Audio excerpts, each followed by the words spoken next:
ഏണിക്കവി. ഇതപ്പോ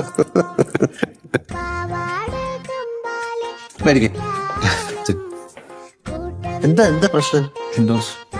ചാക്കോച്ചൻ്റെയും ഫാദറിൻ്റെ ഒക്കെ കുറച്ച് കുറഞ്ഞ ട്രെയിലറിൽ 4 ഹീറോസ് എന്നുള്ള രീതിയിലാണ് പറഞ്ഞിരുന്നത്. 4 ഹീറോസ് ഇല്ലേ പടം? ആ ശരിക്കും 4 ഹീറോസ് ഇല്ല ഈ പടത്തിൽ. 4 ഹീറോ, 2 ഹീറോസേ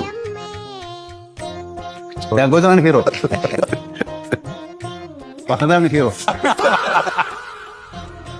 സോങ് ഉണ്ട്, റൊമാൻസ് ഉണ്ട്, റൊമാൻസ് ഉണ്ട്, ഫൈറ്റ് ഉണ്ട്. ഫൈറ്റ് ഉണ്ട്, ഇല്ലേ? ഉണ്ട്. ഇതൊക്കെ അറിയപ്പെടുത്തിച്ചു.